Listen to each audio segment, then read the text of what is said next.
अब हम एक ऐसे क्षण की ओर बढ़ने जा रहे हैं जिसका हम सभी को बेसब्री से इंतजार था। अब मैं आमंत्रित करना चाहूंगी हमारे मुख्य अतिथि डॉक्टर मनसुख मांडविया जी कि वे मंच पर पधारें और अपने विचारों से सभी को लाभान्वित करें।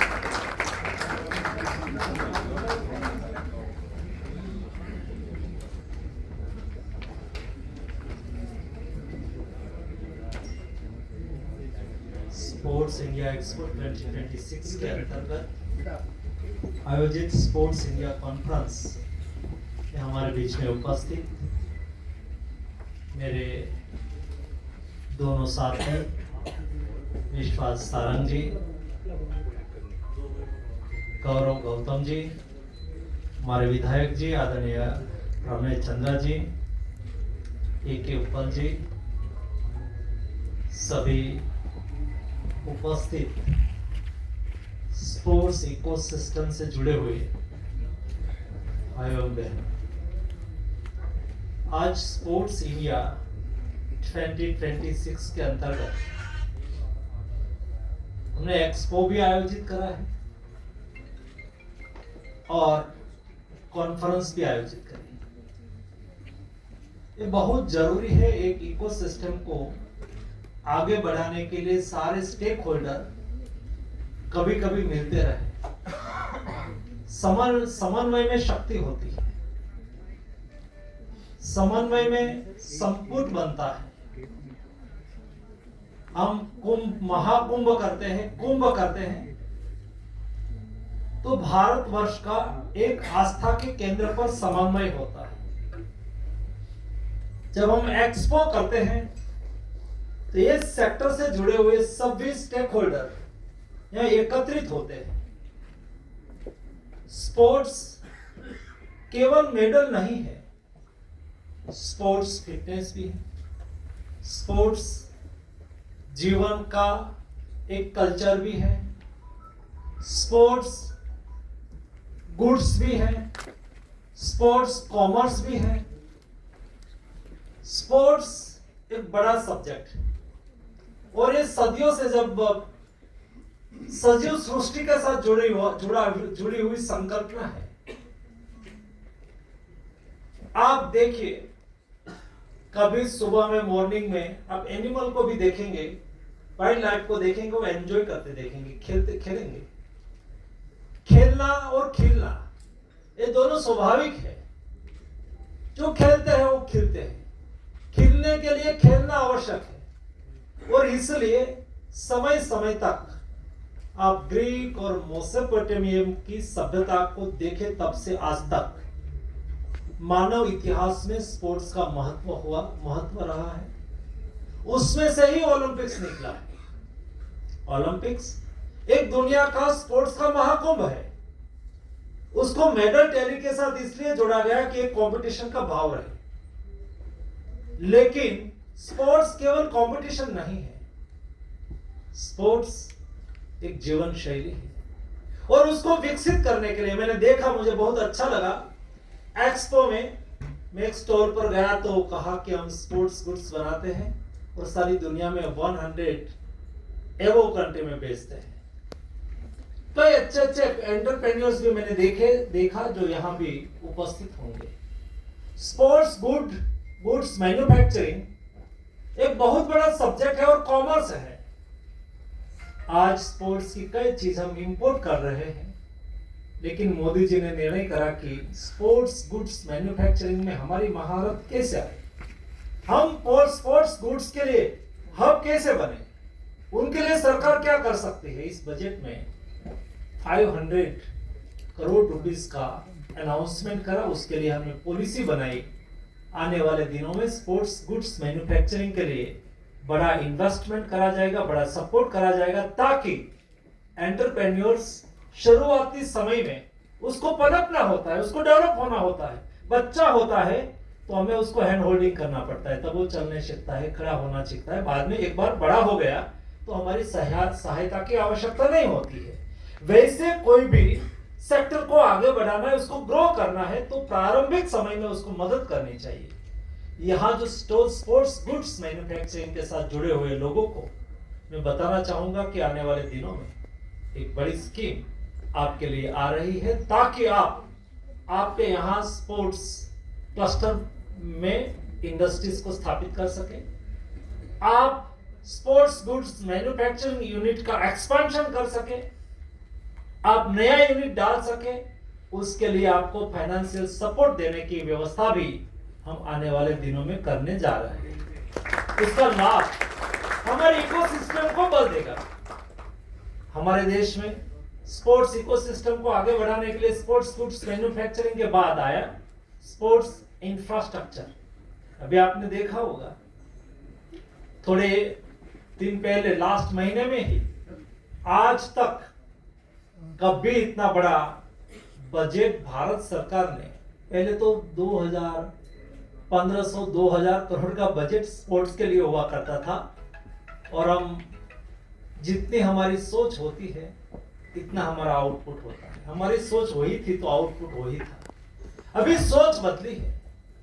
देश का बजट तो 5-6 हजार करोड़ था, लेकिन 36,000 करोड़ का नया प्लान अभी लेके आए, जिसमें देश में स्पोर्ट्स इंफ्रास्ट्रक्चर को मैप करना है। स्पोर्ट्स स्टेट सब्जेक्ट व्यवस्था की दृष्टि से हो सकता है, लेकिन एक्चुअली स्पोर्ट्स इंटरनेशनल सब्जेक्ट, क्योंकि international rules regulation, international competition में स्पोर्ट्स को पार्टिसिपेशन करना है, तो स्टेट, सेंटर और इंटरनेशनल स्पोर्ट्स व्यवस्था को अलाइन होना होता है। तो क्या करें? हम स्टेट पर छोड़ देंगे? क्या स्टेट भारत सरकार पर छोड़ देगी? हमने तय करा है कि हर डिस्ट्रिक्ट लेवल पर मिनिमम एक डिस्ट्रिक्ट लेवल का स्पोर्ट्स इंफ्रास्ट्रक्चर 250-300 करोड़ का होना चाहिए। स्टेट लेवल का इंफ्रास्ट्रक्चर स्टेट में 4-5 जगह पे बड़ा होना चाहिए, 1000, 1200-1500 करोड़ का। और एक इंटरनेशनल स्टैंडर्ड का स्पोर्ट्स इंफ्रास्ट्रक्चर, मिनिमम एक फैसिलिटी इंटरनेशनल स्टैंडर्ड के स्पोर्ट्स के लिए एक स्टेट में 1 या 2 होनी चाहिए। उसका मैपिंग चल रहा है। ये 36,000 करोड़ रुपीस में से ये गैप को फुलफिल करने के लिए फाइनेंशियल सपोर्ट करा जाएगा, क्योंकि टैलेंट आज कोई शहर में ही होगी, कोई फैमिली में ही होगी जी नहीं, ट्राइबल एरिया में भी है। इसलिए तो मोदी जी ने प्रारंभ करा खेलो इंडिया ट्राइबल गेम्स। टैलेंट ग्रामीण में भी है, टैलेंट स्कूल में भी है, खेलो इंडिया स्कूल गेम्स। टैलेंट महिलाओं में भी है, अस्मिता लीग। टैलेंट जहां भी हमारे कोस्टल एरिया में भी है, खेलो इंडिया बीच गेम्स। टैलेंट हमारे हिमालयन रेंज में हमारे युवाओं में भी है, खेलो इंडिया विंटर गेम्स, खेलो इंडिया स्नो गेम्स। ऐसी श्रृंखला चालू करी है ताकि सारे टैलेंट को आइडेंटिफाई करके एक टैलेंट को नर्चर करनी होती है। 36,000 करोड़ रुपीस से इंफ्रास्ट्रक्चर केवल खड़ा करेंगे तब से काम पूरा नहीं होगा। हमें हमारी टैलेंट को आइडेंटिफाई करना होगा। ये टैलेंट को आइडेंटिफाई करके हर डिस्ट्रिक्ट में एक क्लस्टर बेस्ड, कौन से डिस्ट्रिक्ट में कौन से स्पोर्ट्स का पोटेंशियल है, कौन सी गेम्स वहां ज्यादा खेली जाती है, वहां ज्यादा महारत है, युवा ज्यादा इंटरेस्टेड है, ऐसा एक डिस्ट्रिक्ट में 2-3 डिसिप्लिन के लिए एक डिस्ट्रिक्ट से जो टैलेंट निकलेगी, ये टैलेंट को डिस्ट्रिक्ट स्पोर्ट्स स्कूल में रखी जाएगी। हर डिस्ट्रिक्ट में एक स्पोर्ट्स स्कूल खोली जाएगी। इस स्पोर्ट्स स्कूल से जो टैलेंट और आगे दिखने लगेगी, तो उसको स्टेट के सेंटर में रखा जाएगा। उसको स्टेट ट्रेनिंग सेंटर नाम दिया गया। उसमें से यानी कि district sports school, state training school, उसमें कई टैलेंट हमें आइडेंटिफाई हो जाएगी कि ये अच्छे परफॉर्म कर रहे हैं, उसकी अच्छी स्किल है। जरूरी नहीं है कि मेडल लेके आया तभी हम उसको टैलेंट माने जी नहीं। उसकी एक्शन, उसकी फिटनेस, उसकी खेलने की साइंटिफिक तरीका सही है, वहां से उठा के उसको सेंटर ऑफ एक्सीलेंस में रखा जाएगा। सेंटर ऑफ एक्सीलेंस में उसको ट्रेनिंग दी जाएगी। उनके बाद हर डिसिप्लिन के लिए, फॉर एग्जांपल आर्चरी, तो आर्चरी में सारी बेस्ट टैलेंट, सारे देश की बेस्ट टैलेंट को एक ओलंपिक सेंटर बनाया जाएगा। ऐसे 100-200 देश की बेस्ट टैलेंट को ओलंपिक सेंटर में, आर्चरी ओलंपिक सेंटर में रखा जाएगा। वहां उसको world class infrastructure, world class sports science system, world class exposure, world class facility, world class equipment उसको उपलब्ध कराया जाएगा।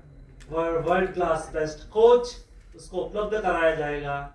और ये टैलेंट आने वाले दिनों में ओलंपिक्स खेलेगी। तो 2036 में हम ओलंपिक होस्ट करने की दिशा में आगे बढ़ रहे हैं। और 2030 में हम जब देश में कॉमनवेल्थ आयोजित करने जा रहे हैं, तब हमें हमारे टैलेंट को नर्चर करके बेस्ट आउटपुट तक ले जाने का एक रोड मैप हमने तैयार करा है। रोड मैप का ये नतीजा है। हम 36,000 करोड़ रुपीस केवल 5 साल के लिए, फिर 5 साल के लिए और नया बजट आवंटन करेंगे। ये एडिशनल बजट है। ईयरली जो बजट का यूज होता है वो तो होता ही जाएगा, बढ़ता ही जाएगा, लेकिन देश के एथलीट को कोई कमी नहीं रहनी चाहिए। नहीं केवल हम मेडल टैली के पीछे भागे, हम उसके साथ ही sports good manufacturing, sports science, coach, जिस देश में कोच की बेस्ट कोच नहीं होते तो हमें टैलेंट को नर्चर करने में, आगे बढ़ाने में दिक्कत होगी। इसलिए हमने कोच की ट्रेनिंग पर भार दिया है, कोच की रिक्रूटमेंट पर भार दिया है। और हमारे देश में हजारों की संख्या में 50,000 से अधिक स्पोर्ट्स कोटा से गवर्नमेंट जॉब में है, रेलवे में है, सेना में है, पुलिस में है, अदर गवर्नमेंट पीएसयू में है। जो एथलीट है, जिसका दिल, जिसका मन स्पोर्ट्स से जुड़ा हुआ है, और आज हमने उसको भेज दिया रेलवे में, टीटी बन गया तो टिकट काटता है, उसका मन तो खेलने में है और खेलने में एक्सपर्ट था, इसलिए उसको उनकी आजीविका, उसका खेलना रुके नहीं, इसलिए उसको गवर्नमेंट जॉब दी गई थी। हमने तय करा है कि ये इससे एथलीट, या तो जो रिटायर्ड एथलीट हो, रिनाउंड एथलीट हो, उसको एकेडमी चालू करनी है, क्योंकि वो स्पोर्ट्स को जीते हैं। जो स्पोर्ट्स को जीते हैं वो स्पोर्ट्स को बेस्ट तरीके से आगे बढ़ा पाएगा। इसलिए हमने तय करा है कि ये से हमारे रिनाउंड एथलीट आगे आए, वो स्पोर्ट्स एकेडमी चालू करे, चलाए, सरकार उसको मदद करेगी। 36,000 करोड़ रुपीस में से ये भी एक प्रावधान है ताकि हम एकेडमिक कल्चर डेवलप करें। हमें मोदी जी ने कहा है कि हमें मेडल टैली में आगे बढ़ना है तो हमारा एथलीट खेल के मैदान में होना चाहिए, हमारा एथलीट खेल के मैदान में रहे, इसलिए हमें लीग कल्चर डेवलप करना चाहिए। और लीग कल्चर डेवलप करने के लिए आज लीग कल्चर इसलिए डेवलप नहीं हो रहा है, आईपीएल तो हो गए क्रिकेट में, लेकिन अदर स्पोर्ट्स में भी लीग आज वायबल नहीं हो रही है। तो सरकार ने तय करा है हम फंडिंग करेंगे, सरकार स्वयं फंडिंग करेंगे और हमारे एथलीट को खेल के मैदान में रखेंगे, कॉम्पिटिशन का पूरा अवसर देंगे। ये देश 140 करोड़ की जनता का देश है, 65% पॉपुलेशन बिलो 35। ये देश में टैलेंट की कभी कमी नहीं, नहीं आज है ना भविष्य में रहेगी। आज आप दुनिया की मल्टीनेशनल कंपनी में चले जाओ, ज्यादातर मल्टीनेशनल कंपनी में सीईओ इंडियन है। That is our talent, talent की कोई कमी नहीं है। इंडियन ओरिजिन आज कई कंट्री में एथलीट के रूप में परफॉर्मेंस कर रहा है। ये हमारा ही डीएनए है, ये हमारी ताकत है। सवाल इतना ही है कि उसको अवसर दिया जाए। स्पोर्ट्स में हमें अवसर देना है। इस दिशा में मोदी गवर्नमेंट ने जो प्लानिंग करा है उसका रिजल्ट आना चालू हो गया है। मेरा पूरा विश्वास है ऐसे एक्सपो इस कल्चर को आगे बढ़ाता है। मैं पेपी को, जैन जी को अभिनंदन दूंगा। उन्होंने अच्छा आयोजन करा, हमको इनवाइट करा और मुझे बताया गया था कि मंत्री जी हम संख्या हमारी थोड़ी कम होगी लेकिन हम मेहनत करेंगे, अच्छा करेंगे। मैंने कहा मुझे संख्या से कोई लेना देना नहीं, आपका एफर्ट को सराहने के लिए मुझे आना है। आपका प्रयास, आपका जज्बा।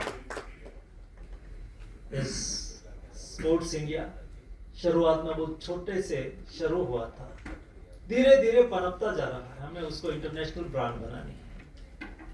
एक्सपो में दुनिया आए, ऐसा बड़ा बनाना है, तब तो बनेगा जब हम सबका साथ मिलेगा। उसको सपोर्ट करने के लिए भी आप सब आए हैं, आपको भी मैं अभिनंदन करता हूँ। हमारा गौरव जी और विश्वास जी दोनों यहाँ उपस्थित रहे, उसको भी मैं अभिनंदन करता हूँ। रमेश जी तो इकोसिस्टम से जुड़े हुए हैं, और श्रावण मास में वाराणसी का प्रसाद लेके यहाँ हमारे बीच में आए हैं। काशी विश्वनाथ का आशीर्वाद हमारे पर बने रहे, हम आगे बढ़े। आप सबको मेरी ओर से हार्दिक शुभकामनाएं।